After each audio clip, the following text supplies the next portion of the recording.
बिना माइक का चलेगा? सुनाई दे रहा है कि नहीं? बोलना कि नहीं सुनाई दे रहा है? दे रहा है ना? सुनाई दे, सुनाई दे रहा है? ये ज़्यादा अच्छा है ना? ठीक है।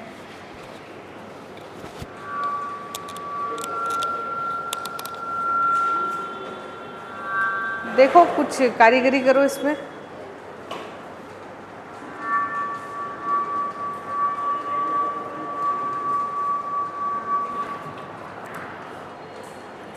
देखो तो ठीक है, ठीक हो गया ना? चलो, तो हम लोग पढ़ रहे थे हार्मोन, और इतना पढ़ने के बाद पता चल रहा है नंदन कि कोई काम का नहीं है। क्यों? जेपीएससी को पता ही नहीं है सिलेबस। क्या क्वेश्चन दिया परसों? देखो नर्सो टेस्ट था। लाइफ साइंसेज में क्या एक्सपेक्ट कर रहे हो? चलो सेक्स डिटर्मिनेशन पूछा, ठीक है, और उसके साथ दो ऑप्शन होता है। ये जितना हम लोग पढ़े इसमें दो ऑप्शन होना चाहिए ना। What did it ask? You know, पूछता है एयर पॉल्यूशन। अब बताइए, लाइफ साइंसेज के सिलेबस में एयर पॉल्यूशन है? हाँ, नहीं है ना? अब हम लोग क्लेम कर सकते हैं?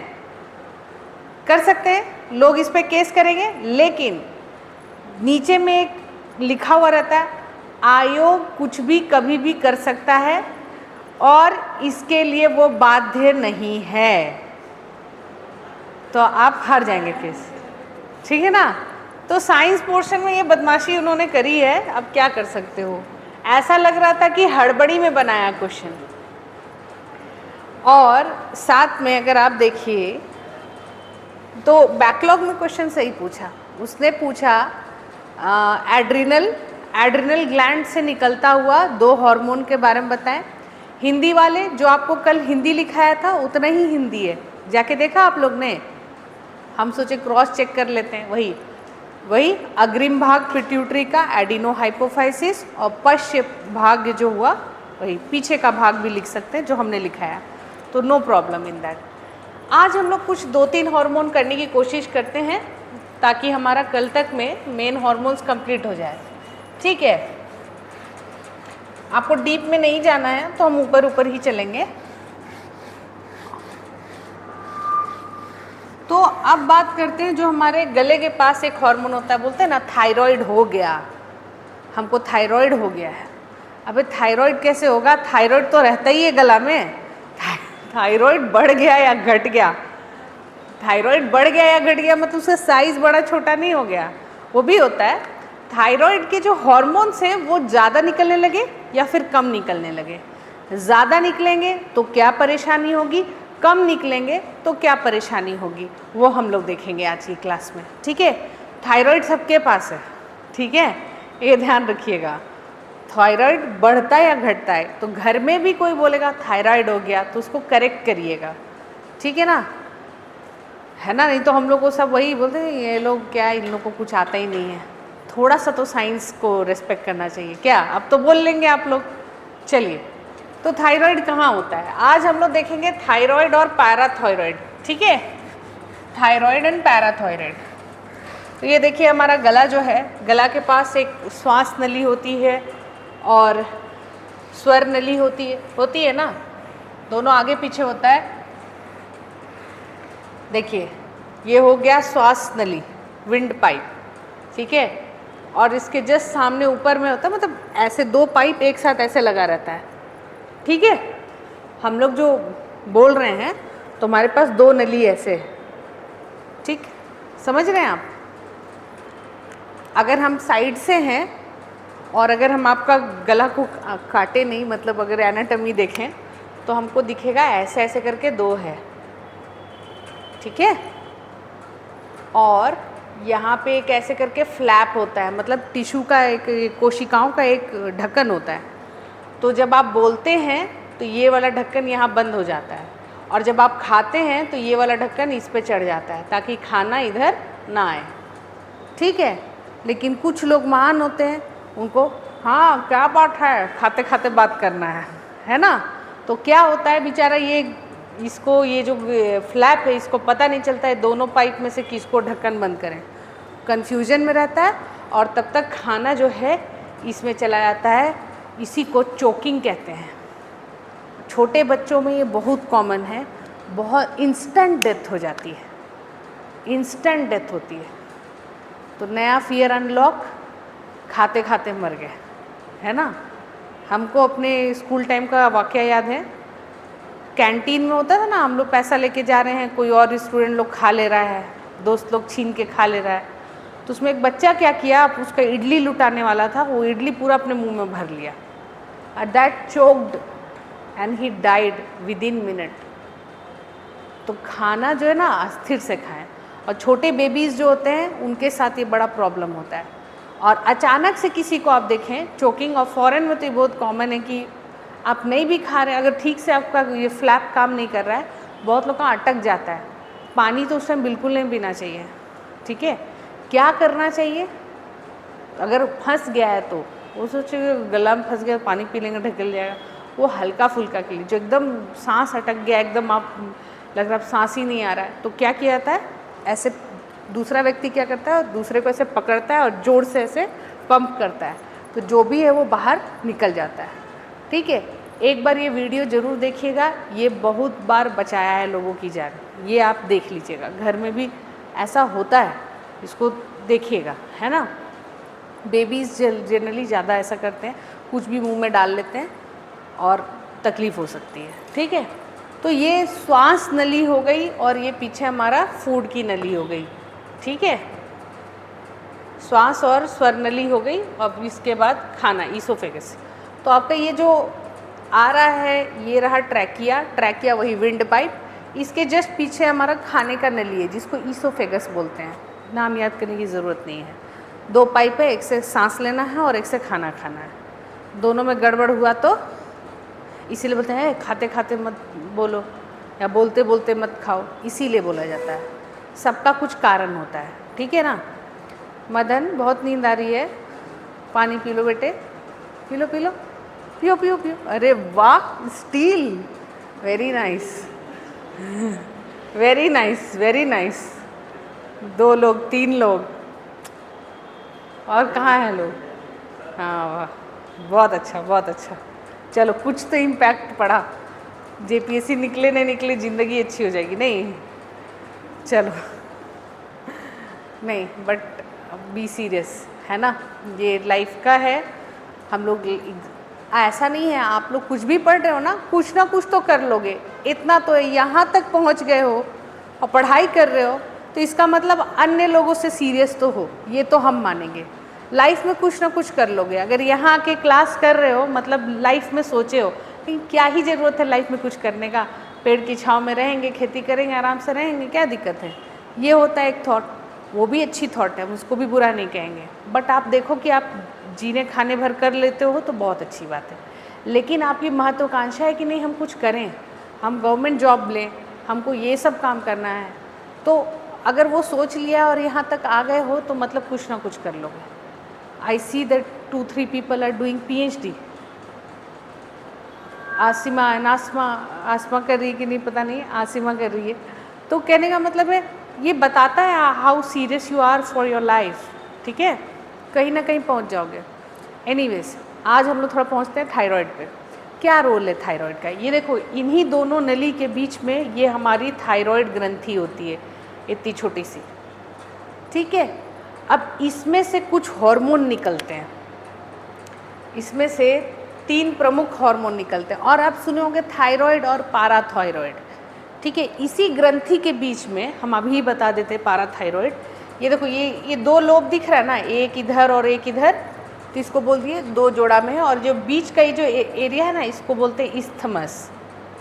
अब मेडिकल टर्म वाला ना इसको भी छीलेगा, इसके अंदर भी 4 चीज़ नाम देगा जो हमको भी नहीं पता है, तो बहुत सारा नाम दिया हुआ है। एक पूरा थायराइड पे इतना मोटा चैप्टर है, हाँ बाप रे, सही बात है, सोचो हम लोग क्या क्या से गुजरे होंगे, ठीक है। तो एनीवेज, तो ये जो 2 आपका लोब है ये आपका थायराइड है, और बीच वाला जो जोड़ता है उसको इस्थमस बोलते हैं। और ऐसा नहीं कि सिर्फ आगे से ऐसा दिख रहा है, वो पीछे भी ऐसे ही है। दोनों ट्रैकिया के बीच में ऐसे निकला हुआ है और दोनों साइड से ऐसे पकड़ा हुआ है, ठीक, और गले के ही पास रहता है इस रीजन में। ओके, अब इसमें भी अब पाराथायरॉइड दूसरी ग्रंथि है जो 4 होती है, मतलब 2 के जोड़े में मौजूद होती है। वो कहाँ कहाँ होती है? एक इधर, एक इधर, एक इधर, एक इधर, वो है पाराथायरॉइड ग्रंथि। तो हम देखेंगे, हम आज कोशिश करेंगे, हम लोग थायराइड तो देख लेंगे एकदम शॉर्ट में, पाराथायरॉइड भी देख लेंगे और फिर थाइमस देखेंगे जो दिल के पास होता है। आखिर वहाँ से कौन सा हार्मोन निकल रहा है भाई, है ना। तो पाराथायरॉइड इसी के अंदर घुसा हुआ होता है, जो हम लोग भी थोड़ी देर में देखेंगे। लेकिन अभी चलो थायराइड की बात करते हैं। अब इसी को बड़ा करके दिखाया जा रहा है। यहाँ देखिए, इसको बोल दिया राइट, इसको बोल दिया लेफ्ट लोब, लोब बोल दिया, है ना। ध्यान दीजिए, ध्यान दीजिए इधर। तो ये लोब हो गया, एक राइट हो गया, ये लेफ्ट हो गया। अब इसमें आप देख रहे हैं ये सारी कोशिकाएं हैं, ये स्पेशल कोशिकाएं हैं। बस यही कोशिकाएं वो आपका पर्टिकुलर हार्मोन निकालती हैं, जो और कोई कोशिका नहीं निकाल सकती। ये भी कोशिका ही है, ये भी कोशिका ही के बने हैं, लेकिन सिर्फ यही एक ग्रंथि है जो एक 3 हार्मोन रिलीज़ करती है। कौन कौन सा हार्मोन रिलीज़ करती है? तो नाम लिखिएगा, हिंदी और इंग्लिश में सेम है।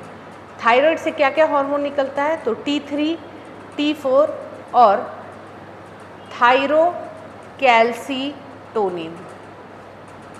यही 3 हार्मोन निकलता है। हेडिंग दे दीजिए थायराइड, और पहले ये वाला डायग्राम बनाइए और इसको दिखाते हुए ये डायग्राम बनाइए, ठीक है।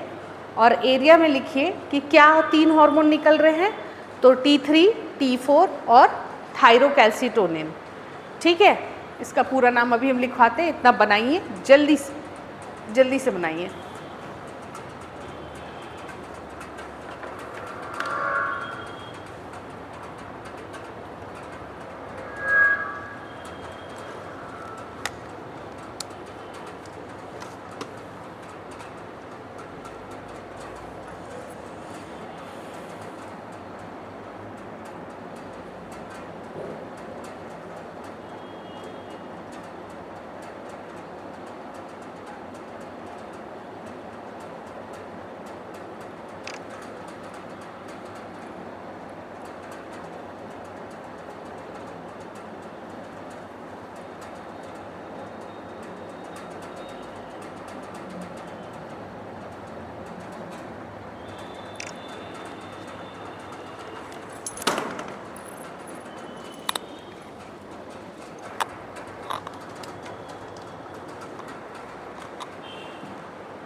वन टू थ्री करके लिखिएगा, ठीक है। T3 का नाम क्या है? हम यहाँ लिख दे रहे हैं ट्राई आइडो थायरोनिन, और यह T4 है, मतलब 4 है इसमें, तो इसको बोल दिए टेट्रा आइडो थायरोनिन। इसी को थायरॉक्सिन भी बोलते हैं।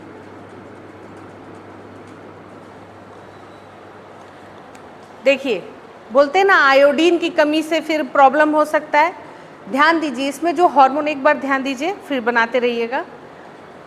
बोलते हैं ना कि आयोडीन वाला नमक खाओ, आयोडीन की ज़रूरत है। आयोडीन की ज़रूरत क्यों है? क्योंकि ये जो थायराइड हार्मोन निकल रहा है, इसमें जो 3 हार्मोन आप देख रहे हैं, उसमें से जो 2 मेन हार्मोन हैं, थायरॉक्सिन मतलब T3 और T4, ये दोनों में क्या है? T3 T4 का पूरा नाम देखिएगा तो ट्राई आइडो थायरोनिन। ये जो आइडो मतलब हो गया आयोडीन, ये एक ऐसा मॉलिक्यूल है जिसमें 3 आयोडीन का मॉलिक्यूल लगा हुआ है। अगर आप आयोडीन खाएंगे ही नहीं तो ये हार्मोन बनेगा। और उसी तरह ये थायरॉक्सिन, ये है टेट्रा आयोडीन मतलब T4, मतलब इसमें 4 आयोडीन का मॉलिक्यूल है। एक मॉलिक्यूल उठाइएगा इस हार्मोन का, इसमें एक हार्मोन में 4 आयोडीन का मॉलिक्यूल है। तो एक पीस हार्मोन तो नहीं निकलेगा, मिलीग्राम में निकलेगा, उसमें बहुत सारे होंगे।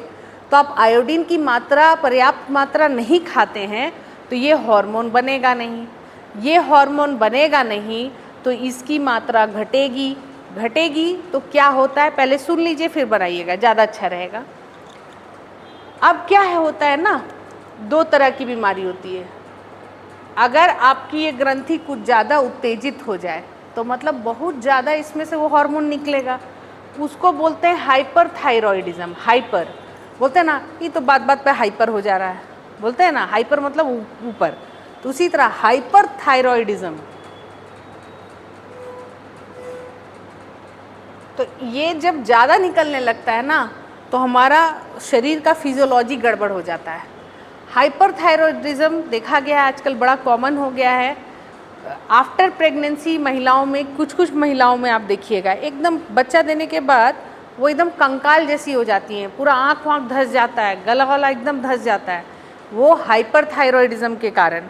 हाइपरथायरॉयडिज्म क्या हो जाता है, मतलब अगर प्रेगनेंसी में ध्यान नहीं दिए या स्ट्रेस रहा फैमिली में भी, या वो मदर स्ट्रेस, पोस्टपार्टम बोलते हैं, मतलब बच्चा देने के बाद महिलाएं जो है ना, जब प्रेगनेंसी के जस्ट बाद उनको थोड़ा सा मानसिक संतुलन उनका बिगड़ जाता है। ब्रेन का साइज़ थोड़ा श्रिंक भी करता है, आपको पता है ब्रेन का साइज़ श्रिंक होता है। आप बोलिएगा कि खाना ले आओ, वो ले आएगी, पानी लेके आ जाएगी, इस तरह का देखा गया है। और ये इसलिए श्रिंक होता है ताकि वो बेबी को समझ सके, बेबी की लैंग्वेज को समझ सके। इसमें बहुत रिसर्च किया हुआ है। पर इसी टाइम क्या होता है, वो बहुत फ्रस्ट्रेटेड रहती है, बहुत सारी प्रॉब्लम हो सकती है। पोस्ट प्रेगनेंसी बहुत एकदम सही है, पोस्टपार्टम डिसऑर्डर, मानसिक संतुलन महिलाओं का बिगड़ जाता है और आजकल की महिलाओं का ज़्यादा हो रहा है। पहले क्या होता था, मतलब ये सेटबैक है जॉइंट फैमिली में नहीं रहने का, अकेले हो जाता है। अब हस्बैंड है, जा रहा है सामान खरीदने और ऑफिस जा रहा है, वो अकेले घर पे है, मेड के साथ मैनेज कर रही है। पहले क्या होता था, पूरा जॉइंट फैमिली था, ठीक है, उसके भी दिक्कत थे, वो लोग भी मतलब कोई ना कोई केयर करने का, कोई लड्डू बना रहा है तो कोई कुछ कर रहा है, कोई काम नहीं करने दे रहा है, उसके बदले काम कर दे रहा है। But in nuclear family what is happening, एक सिंगल रह रहा है। ये सब आप सोशियोलॉजी में भी ऐड कर सकते हैं या कंक्लूजन में भी आप ये सब ऐड कर सकते हैं, ठीक है। तो अब क्या हो रहा है, ये one of the very common चीज़ देखा जा रहा है, हाइपरथायरॉयडिज्म। ओवर सिक्रीशन या अंडर सिक्रीशन देखा जा रहा है। हर महिला डिफरेंट टाइप की होती है, डिपेंड करता है प्रेगनेंसी के थ्रू वो क्या क्या चीज़ से गुजरी है, ठीक है। इतना जान लीजिए, अगर आप अपना ब्रेन हेल्दी कर रख पा रहे हैं, वो हम भी नहीं रख पा रहे हैं, इतना स्ट्रेस के माहौल में नहीं रख पा रहा है आदमी, तो अगर आप हेल्दी ब्रेन रख रहे हैं तो आपके सारे हार्मोन्स अच्छे से रहेंगे। क्यों, पिट्यूटरी, याद करिए, इस हार्मोन को निकलने के लिए कौन रिस्पॉन्सिबल होगा, TSH। कहाँ से निकलेगा, एंटीरियर पिट्यूटरी, एडिनो हाइपोफाइसिस से। TSH थायराइड स्टिमुलेटिंग हार्मोन, वो जाके भेजेगा, बोलेगा थायराइड को, ए बाबू थोड़ा थायराइड हार्मोन निकालो, ठीक है। हाइपरथायरॉयडिज्म में क्या होता है, थायराइड का क्या काम है पता है, आपका मेटाबॉलिज्म अच्छे रखने के लिए। मेटाबॉलिज्म क्या हुआ, जो भी आप खाना खाए वो सुचारू रूप से पाच्य हो, आराम से पच जाएगा, आपको उससे एनर्जी मिल जाएगा, वो पचाने में मदद करता है थायराइड हार्मोन। लेकिन अगर ये मेटाबॉलिज्म डिस्टर्ब हो गया, थायराइड डिस्टर्ब हो गया, तो आपको मेटाबॉलिज्म ठीक नहीं होगा, वेट गेन करिएगा, कुछ पूरा परेशानी होगा। जैसे ही डॉक्टर के पास जाइए, देखिए थोड़ा सा आपका वेट है तो बोलेगा थायराइड चेक करो, तो थायराइड में तो गड़बड़ नहीं है, सबसे पहले यही बोलता है। गए हो कभी, अच्छा है, नहीं गए हो तो अच्छी बात है, ठीक है ना। तो देखोगे कि अगर वेट गेन हो रहा है स्पेशली फीमेल में, या परेशानी हो रही है, स्ट्रेस हो रहा है, तो सीधे बोलेगा थायराइड चेक कराओ, थायराइड तो नहीं है तुमको। अरे थायराइड तो है ही, ओवर सिक्रीशन है कि नहीं। तो हाइपरथायरॉयडिज्म में क्या हो जा रहा है, अगर ज़्यादा निकल रहा है तो मेटाबॉलिज्म बहुत तेज़ी से हो रहा है, जो भी खाना खा रहे हो तुरंत पच जा रहा है, बॉडी जो है वो तुरंत सब चीज़ कर दे रही है, और आपका वेट लॉस हो जाएगा, एक्सट्रीम वेट लॉस, कंकाल नुमा दिखिएगा, ठीक है। पूरा फिजियोलॉजी गड़बड़ हो जाएगा, ब्रेन काम नहीं करेगा, एंजाइटी रहेगी। I know few of the person, इतना लाइफ में इतना लोग को देखें तो पता है किसको क्या बीमारी है। तो I have seen people suffering, ठीक है, वो हो जाता है हाइपरथायरॉयडिज्म में। अब देखिए उल्टा केस, हाइपोथायरॉयडिज्म, यही हार्मोन कम निकलने लगे, आप बल्की हो जाएंगे, हैवी साइड पे रहेंगे, ठीक है, हैवी साइड पे रहेंगे, और आपको मतलब थायराइड काम नहीं कर रहा। और कभी कभी क्या होगा कि एक्सट्रीम केसेस में ये हार्मोन नहीं बना तो गॉइटर, गले में क्या बोलते हैं, घेंगा, क्या बोलते हैं, घेंगा ना, तो घेंगा आपको हो जाता है कि ये हार्मोन निकल नहीं रहा है, ठीक है। तो वो हो गया आपको गोइटर, आयोडीन की कमी से ये नहीं बना आपका हार्मोन और फिर आपको घेंगा हो गया। इसीलिए बोला जाता है कि हाँ नमक खाओ, आयोडाइज नमक खाओ, ठीक है। अब क्या अभी नया रिसर्च सामने आया है कि वो जो नेचुरल रॉक सॉल्ट आता है ना, हिमालयन रॉक सॉल्ट, अब लोग उसको भी बेचने का नया तरीका निकाल दिए हैं। लेकिन जितना भी आपका नेचुरल सेंधा नमक होता है ना, वो बेस्ट होता है, वो बेस्ट होता है।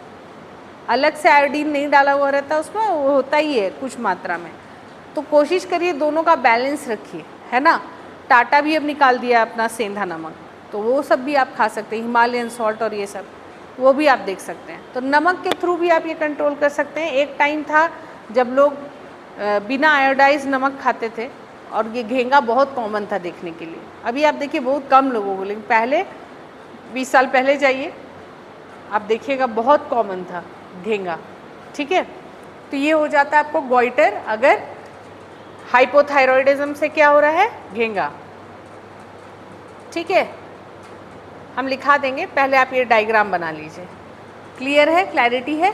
डायग्राम बनाइए और लिखिए 1 2 3 4 करके हार्मोन, थायराइड से निष्कासित होने वाले हार्मोन। फिर 1 2 3 4 1 2 3 लिख करके T3 T4 और थायरोकैल्सिटोनिन लिखिए। T3 का फुल फॉर्म, T4 का फुल फॉर्म और थायरोकैल्सिटोनिन, ठीक है। और उसके बाद एक एक चीज़ पे चलेंगे।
हो गया, डन, बना लिए।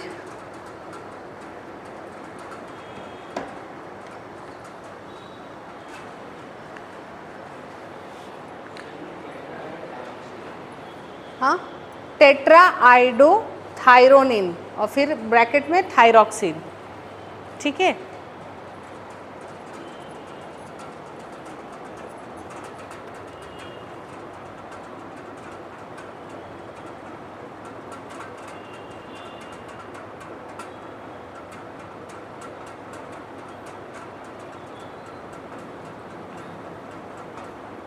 देख लेते एक बार।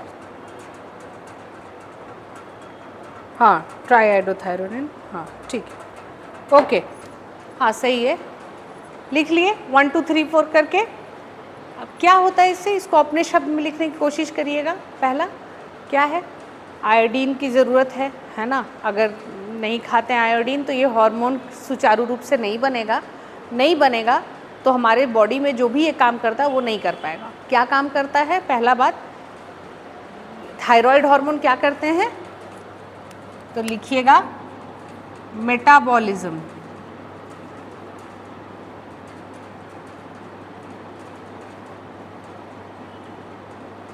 लिखिए थायराइड हार्मोन के कार्य, पहला मेटाबॉलिज्म रेगुलेशन या रेगुलेशन ऑफ मेटाबॉलिज्म, ठीक है, और मेंस्ट्रुअल साइकिल रेगुलेशन,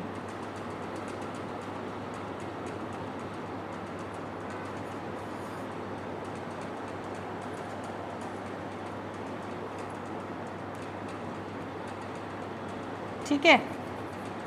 अब देखिए अगर हाइपोथायरॉयडिज्म हुआ तो लिखिए हेडिंग हाइपोथायरॉयडिज्म। हाइपोथायरॉयडिज्म लिख दे रहे हैं, हाइपोथायरॉयडिज्म।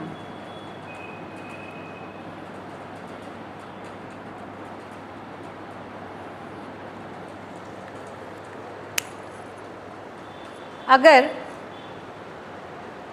थायराइड ग्रंथि से निकलने वाले, अगर थायराइड ग्रंथि से निकलने वाले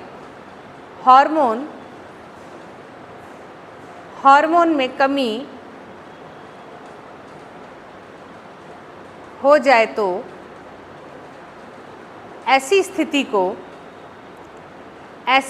को हाइपोथायरॉयडिज्म कहते हैं, हाइपोथायरॉयडिज्म कहते हैं।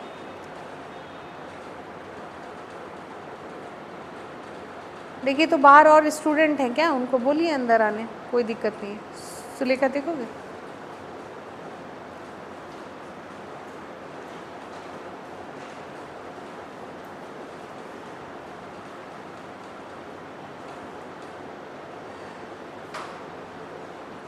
नहीं, अच्छा अच्छा, ठीक है। तो इसको, ऐसी स्थिति को क्या बोलते हैं, हाइपोथायरॉयडिज्म। हाइपोथायरॉयडिज्म अगर गर्भवती महिलाओं को होता है, हाइपोथायरॉयडिज्म अगर यदि गर्भवती महिलाओं को होता है, if hypothyroidism occurs in pregnant women, if hypothyroidism occurs in pregnant women, it affects the newborn baby, it affects the newborn baby।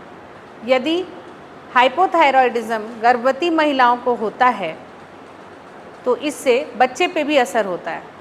क्या असर होगा भाई, उसका भी थायराइड हार्मोन कम बनेगा और उसमें एक बीमारी होती है, ऐसे बच्चे को क्रिएटिनिज्म नाम की बीमारी होती है, हो सकती है, क्रेटिनिज्म।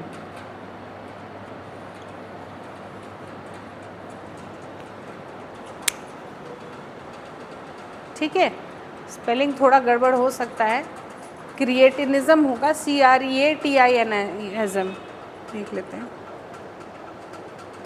नहीं ठीक है, क्रेटिनिज्म, हाँ एकदम सही है, क्रेटिनिज्म नामक बीमारी हो जाती है। The baby suffers from cretinism,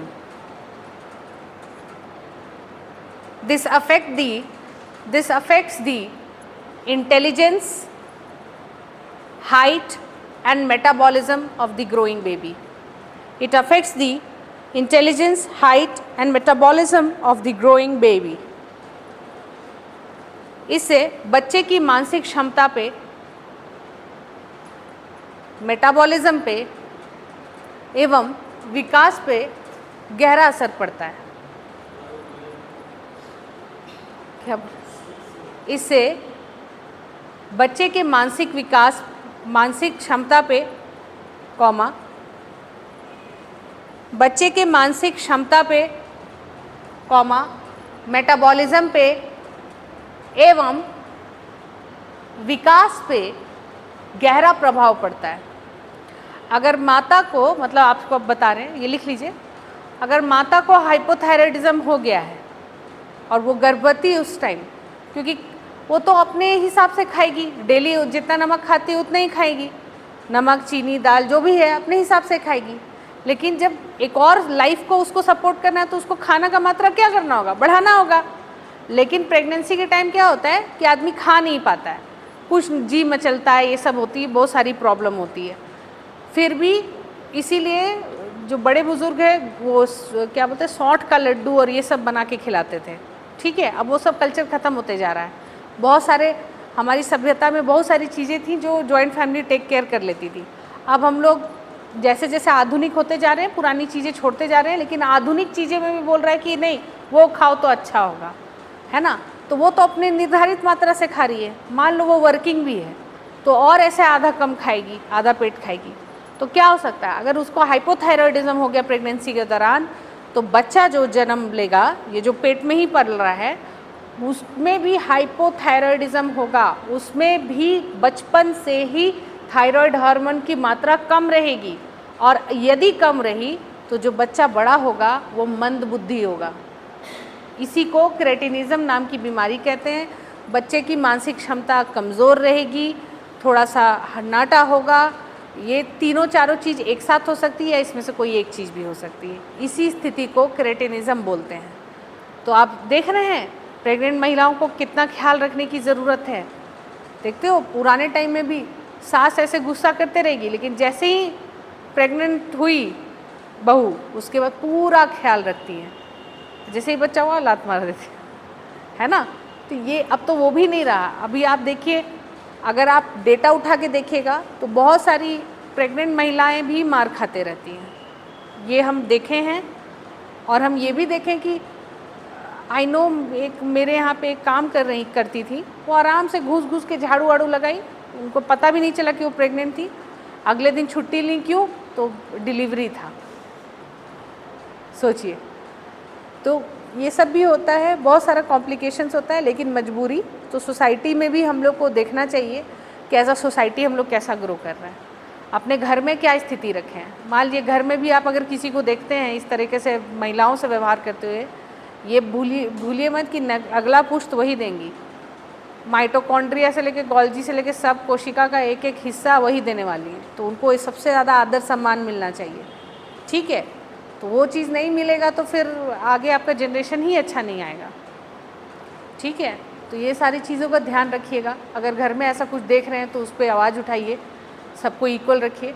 हाँ, थोड़ा सा महिलाएं बड़ा खुश हो जाएंगी, खुश होकर कुछ कुछ सहक भी जाएंगी, तो उनका भी वो भी कंट्रोल में रखना है।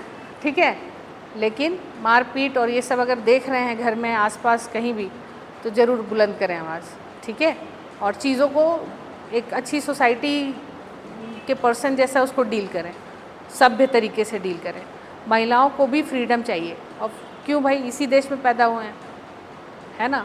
सबसे मज़ेदार चीज़ था, मतलब हम लोग तो भाई आम लड़कियां हैं ना, रांची में 6 से 7 बजे के बाद घर से बाहर निकलना, हमारे यहाँ तक कि 7 बजे तक घर आ जाओ, वो भी जब कॉलेज में गए, उसके पहले 5 बजे तक घर आ जाना है। जर्मनी गए 8 बजे लैब से निकल रहे हैं, कभी कभी 12-1 बजे से निकल रहे हैं, और आराम से जा रहे हैं, कोई कुछ नहीं कहने वाला।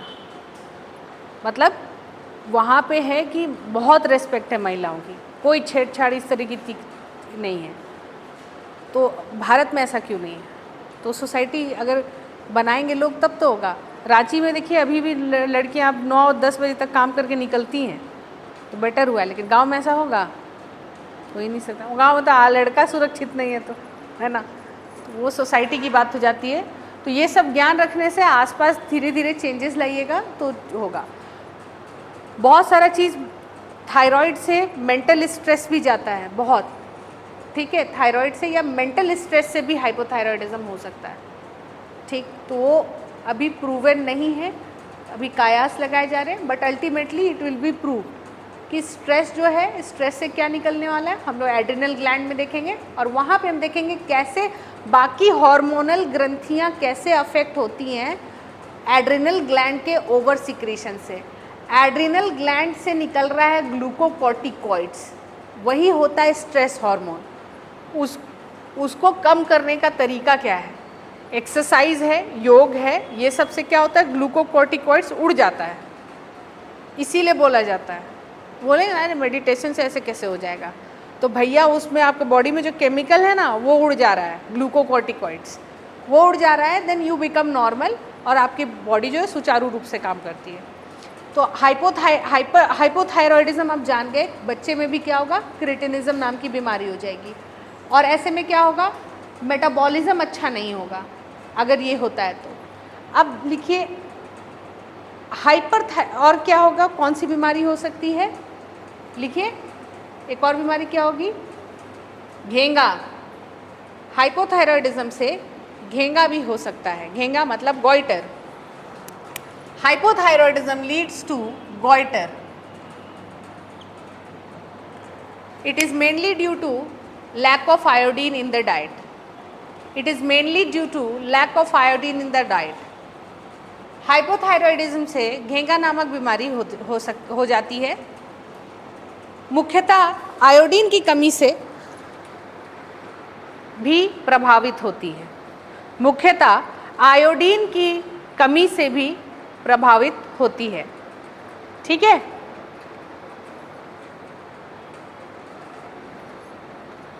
लिख लिए कैसे,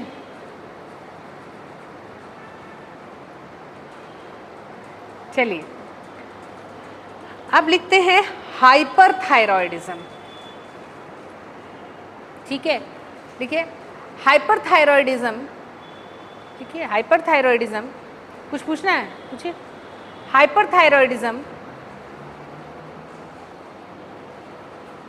ऐसी अवस्था है जिसमें थायराइड ग्रंथि से, ऐसी अवस्था है जिसमें थायराइड ग्रंथि से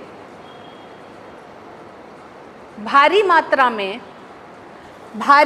में थायराइड हार्मोन निष्कासित होने लगता है,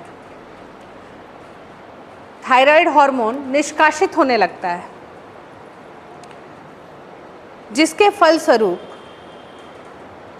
फलस्वरूप निष्कासित होने लगता है, भारी मात्रा में थायराइड हार्मोन निष्कासित होने लगता है, जिसके फलस्वरूप हमें हाइपरथायरॉयडिज्म की समस्या हो, नहीं, जिसके फलस्वरूप शरीर में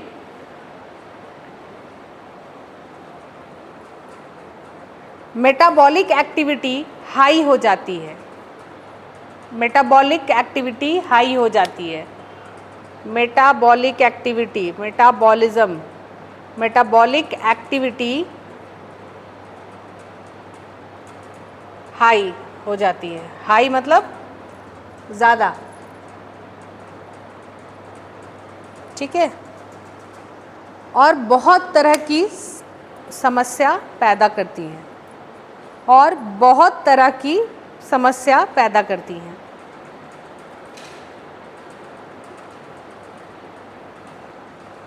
ठीक है, इसमें से एक होता है ग्रेव्स डिजीज़, ग्रेव्स डिजीज़,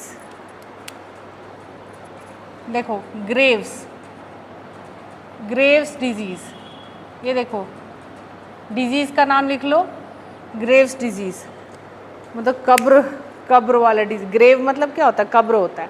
इसमें क्या होता है, अगर ज़्यादा तुम में निकल रहा है ना तो आंखें बाहर आ जाती हैं, आदमी पतला हो जाता है, वेट कम हो जाते हैं, और आंखें बाहर को ऐसे एकदम, हमेशा आंखें खुले रहेंगी ऐसे, ठीक है।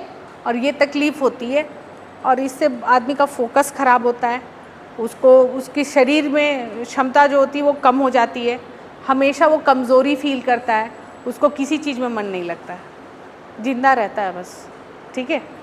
ये तकलीफ़ बहुत भयानक तकलीफ़ है। आपको दिखाते हैं ग्रेव्स डिजीज़ कैसा दिखता है।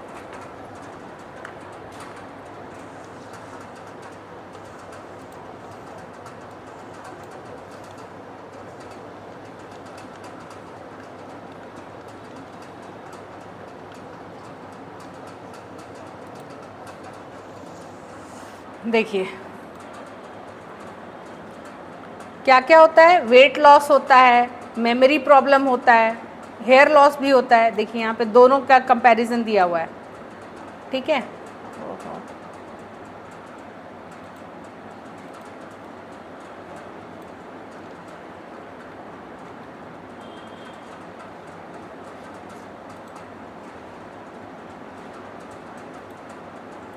ऐसा स्थिति होता है, बल्जिंग आइज, है ना, इस तरह की स्थिति रहती है, आंखें ऐसे बड़ी बड़ी सी निकलती है और फिर आपको बहुत सारा तकलीफ होता है हाइपरथायराइडिज्म में। देखिए यहाँ पे लिखा हुआ है Graves disease common cause of hyperthyroidism, over production of thyroid hormone, ठीक है, ये हम आपको दे देंगे। और चिंता नहीं करिएगा, हार्मोन चैप्टर खत्म होने के बाद आपको स्लाइड्स मिल जाएगी एक साथ। तो ये बीमारी आपका कॉमन रहता है, ठीक है। ग्रेव्स डिजीज देख लिए ना कैसा दिख रहा है,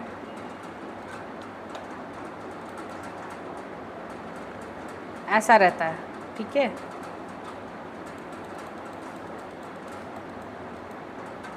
ओके, इस तरीके से आंखें बाहर, एकदम बाहर को, और हमेशा ब्लिंकिंग फास्ट हो जाती है और बहुत तकलीफदेह स्थिति होती है। ये इंसान हमेशा एंजाइटी में होता है, ठीक है, उसको गर्मी ज़्यादा लगेगी, उसको ठंडी ज़्यादा लगेगी, उसको सब चीज़ होगा, अब बहुत परेशान रहता बेचारा ऐसा व्यक्ति, ठीक है। तो ये डिजीज़ आप एक्सप्लेन कर देंगे थायराइड में। अब ये तो हो गया हम T3 और T4 के ओवर प्रोडक्शन और अंडर प्रोडक्शन। ये बला क्या है, थायरोकैल्सिटोनिन, ये तीसरा हार्मोन जो है, जो यहाँ हमारे थायराइड हार्मोन की ग्रंथि से, थायराइड ग्रंथि से निकल रहा है। थायरोकैल्सिटोनिन क्या है, नाम से पकड़िए, कैल्सीटोनिन है और कैल्शियम को टोन कर रहा है। कहने का मतलब है आपके शरीर में जो कैल्शियम की मात्रा है उसको कम ज़्यादा, मतलब आपको क्या बोला था, ज़िंदगी में कोई भी चीज़ का अति नहीं होना चाहिए या कमी नहीं होना चाहिए। खूब घूम रहे हैं वो भी सही नहीं है, खूब पढ़ रहे हैं वो भी सही नहीं है, बीच का रखो, थोड़ा घूमो थोड़ा पढ़ो। 24 घंटा है ना, 8 घंटा सो मस्त दबा के, ठीक, और 2 घंटा खाना खाओ मस्त। 4 से 6 घंटा अगर डेली अभी से भी पढ़ रहे हो ना, अगर डेली 6 घंटा आप पढ़ रहे हैं ना, कोई भी चीज़, जो भी चीज़ पढ़ रहे हैं, आपको सक्सेसफुल होने से कोई नहीं रोक सकता। हम 4 घंटा में ही निकाल लिए थे नेट और गेट, 4 घंटे में ही, उतना भी नहीं, मतलब अपना काम करते रहो। अगर रुचि है ना तो 2 घंटे 3 घंटे भी काफ़ी है, लेकिन ये 6 घंटे के हिसाब से आप मापदंड मत रखिएगा। कोई कोई व्यक्ति होता है एक ही चैप्टर पढ़ता है 6 घंटे में, कोई कोई होता है 2 घंटे में ही 6 चैप्टर पढ़ जाता है। तो अपने आप को ट्रेन करिएगा। कल ही बताया था ना पैवलोव का एक्सपेरिमेंट, अगर आप दिमाग को जैसे ट्रेन करोगे वैसा वो आपके लिए काम करेगा, ठीक है। तो दिमाग को ट्रेनिंग दीजिए, 6 घंटा बैठने का आदत डालिए। अभी तो क्लासेस हुई, क्लासेस शाम को कितने बजे तक ख़त्म होती है, 4-5, आराम से जाइए घर, ब्रेक पूरा लीजिए, 8 बजे तक ब्रेक लीजिए, 8 बजे तक खाना वाना खा लीजिए। 4 से 4 घंटा मिला आपको आने जाने में, जो समय खाने पीने में, मस्त 8 बजे आप 10 बजे से पढ़िए, 10 से 12 पढ़िए, 12 बजे नेट सो जाइए। यहाँ तो 10 ही बजे आते हैं, आराम से 12 बजे सो गए, 8 बजे उठिए, आराम से आ जाएंगे। 2 घंटा नहीं है काफ़ी। मदन का रूटीन छोड़ के, बेचारा बहुत काम कर रहा है, ठीक है। तो आपको अपना रूटीन बनाना है। किसी को भी रूटीन बनाने में तकलीफ़ हो रही है तो मेरे पास आ जाएं। आपका हो सकता है ये जो जनरल रूटीन से उससे हट के कुछ हो, आप कोई और काम कर रहे हो, तो आप मेरी मदद ले सकते हैं। I am open to it. हमसे आप बोलिएगा, हम मदद करा देंगे, ठीक है। लेकिन सीरियसली लीजिए लाइफ को, ठीक। ये और क्या करिए, आप लोग कैसे पढ़ते हैं, आज जो पढ़ाया गया इसको जाके पढ़िए, खुद से खुद से पढ़िए, सब कुछ दिया हुआ है, किताब में ही दिया हुआ है, किताब का बुक चैप्टर भी भेज दिए दोनों, तो उसको पढ़िए उसी टाइम। आज जो पढ़ाया गया बस उसी को रिवाइज करिए, जो भी टीचर जो पढ़ाए उसी दिन उसको कॉपी को रिवाइज कर लीजिए और थोड़ा सा आगे का पढ़िए। तो अगर कितना सब्जेक्ट पढ़ाया जा रहा है, 4, 5 की 4, 3 पढ़ाया जा रहा है, 3 आधा घंटा लगना चाहिए आज की क्लास को रिवाइज करने के लिए और आधा घंटा उसको आगे का थोड़ा पढ़ के आने के लिए। तो कितना हो गया, 3 घंटा हुआ है ना। Half an hour revision, half an hour एक कल क्या पढ़ाने वाले हैं, और हम हर दिन क्लास में बता देते हैं अगले दिन हम क्या पढ़ाने वाले हैं, है कि नहीं। ये चीज़ कर सकते हैं। तो आप सोचिए 8 से 3 घंटा दिए, कितना बच गया, कितना बच गया, हाँ 8 से 3 घंटा दिए कितना, 12 बज गया, 11 बज गया। 1 घंटा एक्स्ट्रा है, उसमें फेसबुक चलाइए, जो चलाना चलाइए, रूटीन रखिए, सो जाइए, ठीक है। ये रूटीन फिक्स कर लीजिए। और एक दिन भी आप मिस करेंगे ना तो कोई दिक्कत नहीं है, वीकेंड सैटरडे संडे छुट्टी होता है, मस्त घूमिए सैटरडे संडे, कोई काम नहीं करना है संडे को, संडे फन डे, खूब घूमिए फिरिए, कुछ कॉपी पलटिए मत, अपना सैटरडे को ही करके रख लीजिए। या मान लीजिए सैटरडे को ही घूम लिए तो संडे की शाम जो होती ना सेकेंड हाफ, वो बिजी कर लीजिए रिवीजन में। तो जो भी छुटा हुआ है सप्ताह का उसी टाइम निपटा दिए। समय सारिणी जो होती है ना, अगर वो स्ट्रांग रखिएगा ना तो आदमी कहीं भी पहुंच सकता है। वो अगर छेड़ते हैं तो फिर गए, है ना। चलिए, और उससे आपका हेल्थ भी अच्छा रहेगा, स्ट्रेस नहीं होगा। आप लोग को क्यों स्ट्रेस होता है पता है, आप लोग पढ़ के नहीं आते हैं, फिर क्लास में ब्लैंक रहते हैं, या नहीं अगर घर पे हो रहा है तो यहाँ 1 घंटा पहले आ जाइए, यहीं पढ़ लीजिए बायो, ये भी कर सकते हैं। एनीवेज, तो ये ग्रेव्स डिजीज़। अब थायरोकैल्सिटोनिन क्या करेगा, लिखिए थायरोकैल्सिटोनिन। थायरोकैल्सिटोनिन तीसरा हार्मोन है जो थायराइड ग्रंथि से निकलता है। Thyrocalcitonin is the third hormone which is release from thyroid gland. Thyrocalcitonin तीसरा हार्मोन है। सौरभ को पेन दीजिए भाई कोई, ठीक है चल रहा है, तो लिखिए थायरोकैल्सिटोनिन तीसरा हार्मोन है जो थायराइड ग्रंथि से निकलता है। ये शरीर में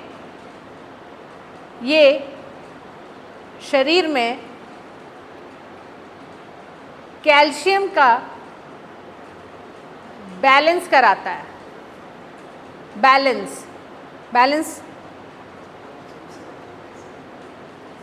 बैलेंस को क्या बोलेंगे हिंदी में?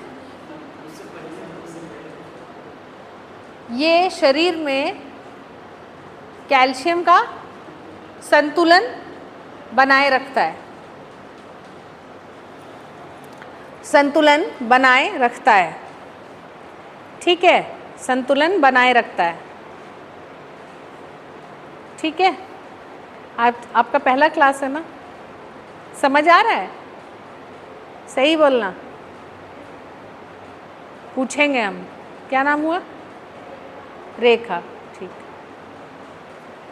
चलो, तो अब हम आपको क्या बता रहे थे, शरीर में हर चीज़ अति या अंडर नहीं होना चाहिए, बैलेंस होना चाहिए। तो कैल्शियम भी अगर ज़्यादा निकलने लगेगा ना तो भी तकलीफ दे, लेकिन यूजुअली हम लोग सब कैल्शियम पे लो रहते हैं। कैल्शियम कहाँ से निकलता है? आपके बॉडी में कैल्शियम कहाँ से निकलता है? कोई ग्रंथि है? ये तो कैल्शियम निकलवाने, कैल्शियम को बैलेंस करने वाला हार्मोन है। निकलता कहाँ से कैल्शियम?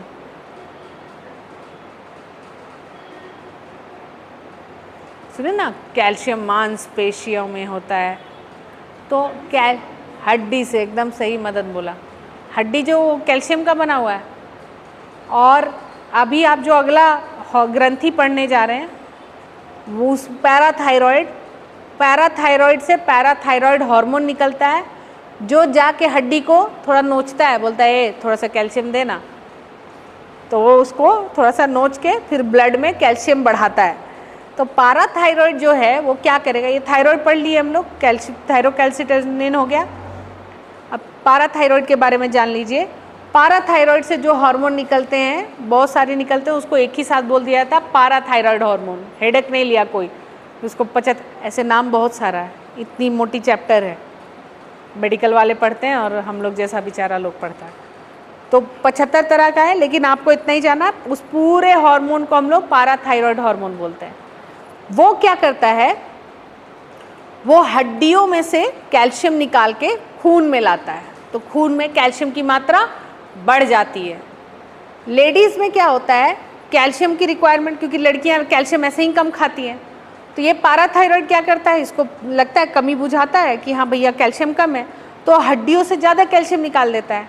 अब हड्डी इतनी मोटी तो छीलेगा ना भाई, तो पतला हो जाता है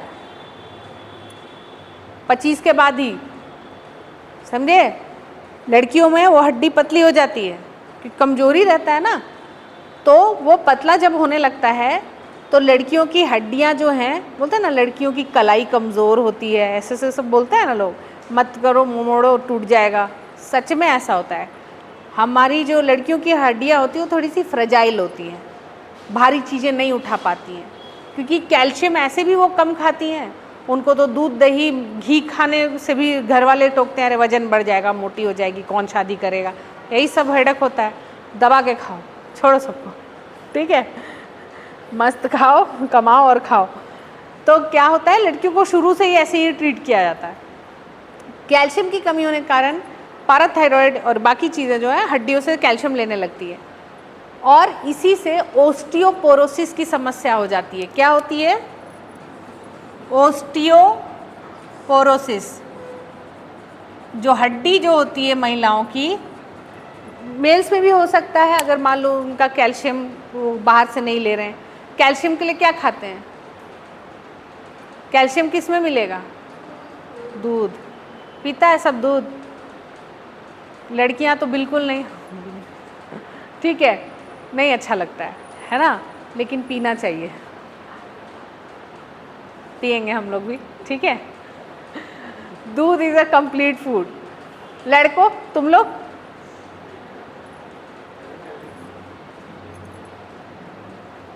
हड्डी जो है ना 40-45 में ही इधर उधर दर्द शुरू हो जाएगा, हमको तो 25 में ही दुखने लगा था, ठीक है।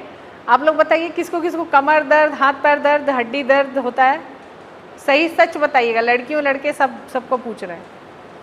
हाँ देख लिए, हाँ होता है ना, होता है कि नहीं होता है, यही सब खान पान की कमी से। तो दूध पियो तुम लोग, दही खाओ, अगर दूध नहीं अच्छा लगता है तो दही खाओ, उससे भी मिल जाता है कैल्शियम, ठीक है। हाँ जैसे हमको दूध नहीं पसंद है तो I take curd every day. तो ओस्टियोपोरोसिस, और आपको पता है ना, जैसे हम कितना बढ़िया था हमारा शास्त्र वगैरह, कितनी सारी स्टडी की गई थी, वो सब मगध का नालंदा यूनिवर्सिटी में था, लोग बाहर से आते थे पढ़ने, उसको जला दिया सब। ऋतु संहिता नाम की किताब हम आज तक खोज रहे हैं, हमको मिला नहीं, और जो इनके बारे में बताए थे वो अभी है नहीं दुनिया में।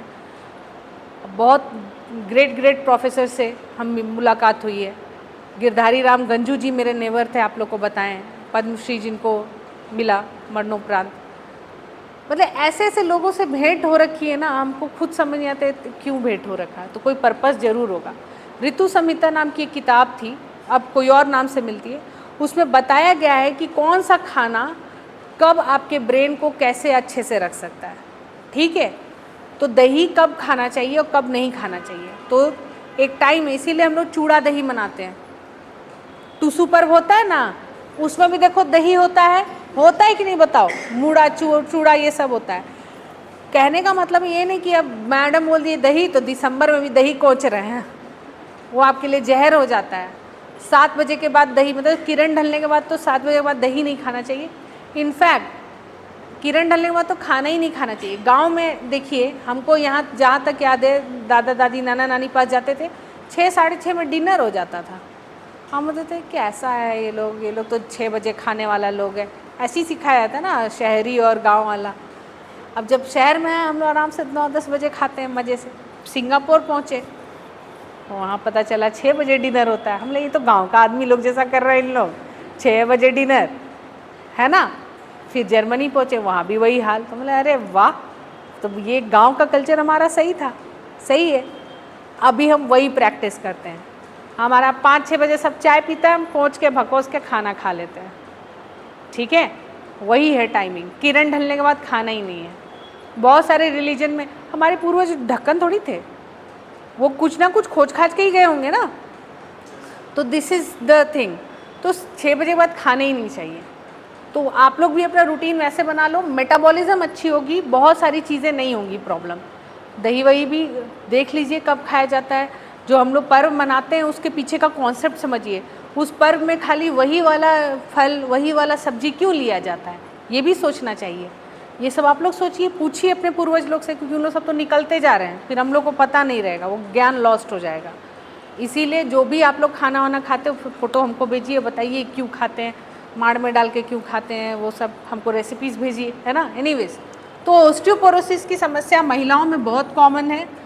और इसमें क्या होता है, बोन जो होता है वो स्पंजी हो जाता है, मतलब एकदम क्या बोले फूस एकदम, थोड़ा सा कहीं गिरी हुई टूट जाएगा, बहुत फ्रेजाइल हो जाता है।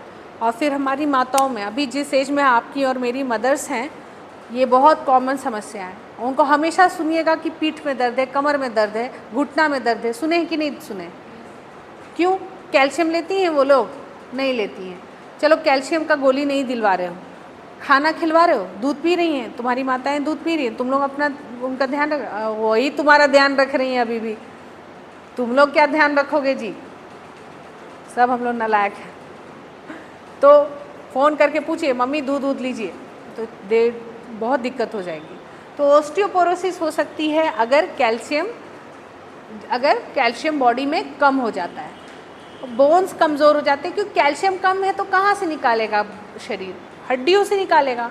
हड्डियों से निकालेगा तो बोन क्या हो जाएगी? पतली हो जाएगी। इसलिए पर्याप्त मात्रा में डेली इंटेक कैल्शियम का कितना है उतना ले लो, नहीं तो एक चुपचाप जाके दवाई दोस्त से कैल्शियम की गोली खरीद लो, 2-2 3-3 दिन पे खाओ, ख़त्म, ठीक है। और ऐसा नहीं कि कैल्शियम की गोली खा लोगे तो तुम सही रहोगे। कैल्शियम की गोली को पचाने के लिए, मतलब शरीर में घुसने के लिए विटामिन D3 चाहिए, जो हमें सूर्य से मिलता है। इसीलिए सूर्य नमस्कार था कि सुबह सुबह किरण फूटने से पहले सूर्य नमस्कार किया जाता था।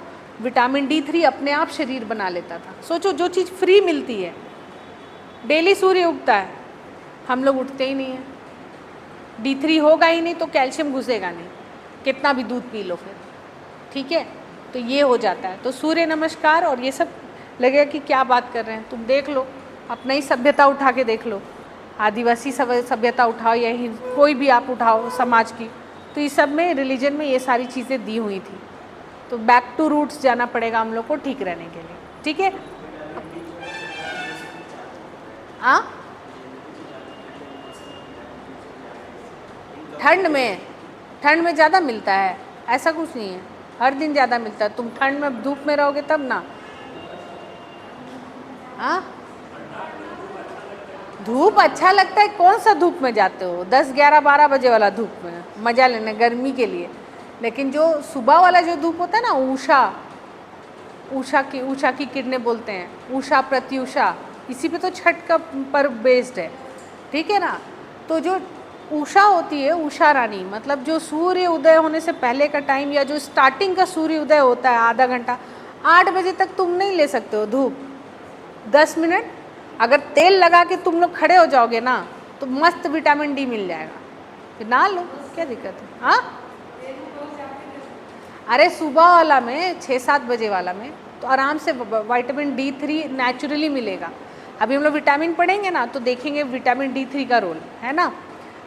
चलो, तो PTH लिखो, पाराथायरॉयड हार्मोन। हाँ, PTH पाराथायरॉयड हार्मोन। नेक्स्ट आ गया पाराथायरॉयड हार्मोन, हेडिंग दे दीजिए पाराथायरॉयड हार्मोन।